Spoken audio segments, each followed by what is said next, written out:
నమస్తే, welcome to యూయో TV. ఉద్యోగ సమస్యలు పరిష్కరించాలంటూ కూడా ఈరోజు తెలంగాణ ఎంప్లాయీస్ కోఆర్డినేషన్ కమిటీ ఆధ్వర్యంలో కూడా ప్రెస్ మీట్ పెట్టడం జరిగింది.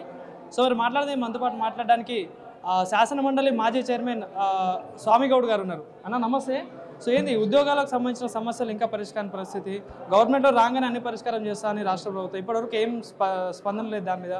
ఒక పక్క డబ్బులు లేవు గవర్నమెంట్ దగ్గర అని మాట్లాడుతూ ఉన్నారు, ఏం చెప్తారు? మేమనేది ఒకటే, రాష్ట్ర ప్రభుత్వ ఉద్యోగుల సమస్యలు పరిష్కారం అయితే దాంతో పాటు అనుబంధంగా ఉన్న వాళ్ళకన్నా సీనియర్స్ అయినా మా పెన్షనర్ సమస్యలు పరిష్కారం అవుతాయి. ఉద్యోగులకు పిఆర్సీ ఇస్తే అన్నకెళ్ళకు మాకు 10 రూపాయలు యాడ్ అవుతుంది, వాళ్ళకి డిఏ ఇస్తే 1 రూపాయి మాకు కూడా వస్తుంది. మొన్న ముఖ్యమంత్రి గారు ఆ స్టేట్మెంట్ ఇచ్చిన తర్వాత ఇది న్యాయ సంబంధం కాదు, ఇది పద్ధతి కాదు అని చెప్పి పెన్షనర్ల మందం ఒకటిగా అయ్యాం తప్పిస్తే, లేకపోతే ఒక ఆయనకు దగ్గు, ఒక ఆయనకు రోగము, ఒక ఆయన క్యాన్సరు, రిటైర్ ఉద్యోగులు ఊరికొకడు ఉంటాడు.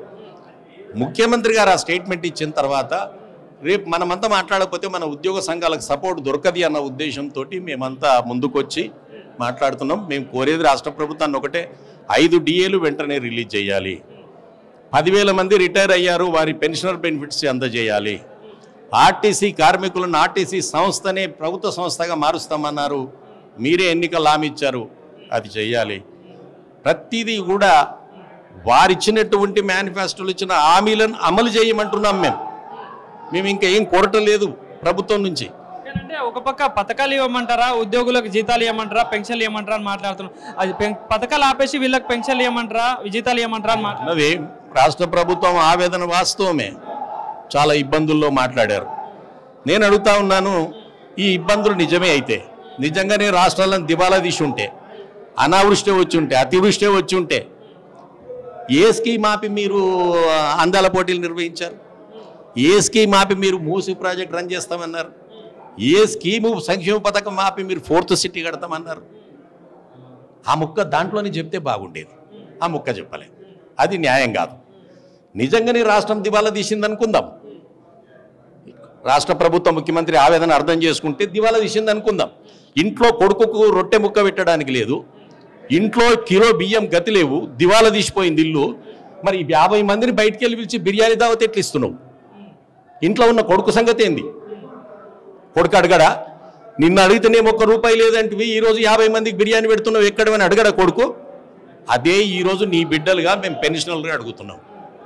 గత ప్రభుత్వం చేసిన అప్పులకి వడ్డీలు కట్టలేకపోతున్నాం, ప్రభుత్వానికి అప్పులు ఎక్కడ దొరకట్లేవు, నన్ను కోసిన 1 రూపాయి దొరకని పరిస్థితి, అర్థం చేసుకోవాలంటారు. ఒక పక్కన రాష్ట్ర ముఖ్యమంత్రి దివాలా తీసండి అన్నాడు, ఇంకో పక్కన ఆర్థిక మంత్రి రైజింగ్ తెలంగాణ అన్నాడు. ఏది తీసుకోవాలి? మేము ప్రజల్ని ఎందుకు కన్ఫ్యూజ్ చేస్తున్నారు? కాబట్టి ఇది పద్ధతి కాదు. మీరు అందరు కూర్చొని మాట్లాడుకొని ఏదో ఒకటే చెప్పండి, రైజింగా దివాలనా. కాబట్టి ఒకవేళ రాష్ట్రం దివాలా తీసి ఉంటే రాష్ట్ర ప్రభుత్వం పొదుపు చేయాలి కదా. మీరు ఏం పొదుపు చేశారు? మంత్రులు కానీ, మీరు కానీ, మంత్రివర్గం కానీ ఏం పొదుపు జరిగింది? అందువల్ల నేను ప్రజల్ని ఇబ్బంది పెట్టకండి, కన్ఫ్యూజ్ చేయకండి. దయచేసి ఉద్యోగులు, మీ బిడ్డలు, మీ కుటుంబ సభ్యులు ఆ జేఏసీని పిలుచుకొని కూర్చొని మాట్లాడబెట్టుకొని సమస్యలు పరిష్కరించమని కోరుతాను. డిమాండ్స్ ఏమున్నాయి ప్రధానంగా, ఏమేం పరిష్కారం? 5 డిమాండ్లు ఇవ్వాల్సి ఉన్నది. 10,000 మందికి రిటైర్ ఉద్యోగులకు బెనిఫిట్స్ ఇవ్వాల్సి ఉన్నది.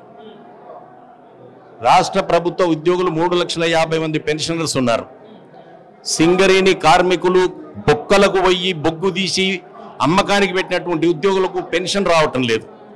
మార్కెట్ కమిటీ ఉద్యోగులకు పెన్షన్ రావటం లేదు. వీటన్నిటిని కూడా రిలీజ్ చేస్తూ వెంటనే పిఆర్సీ కమిటీ ఇవ్వవలసిందిగా నేను రాష్ట్ర ప్రభుత్వాన్ని విజ్ఞప్తి చేస్తాను. Thank you.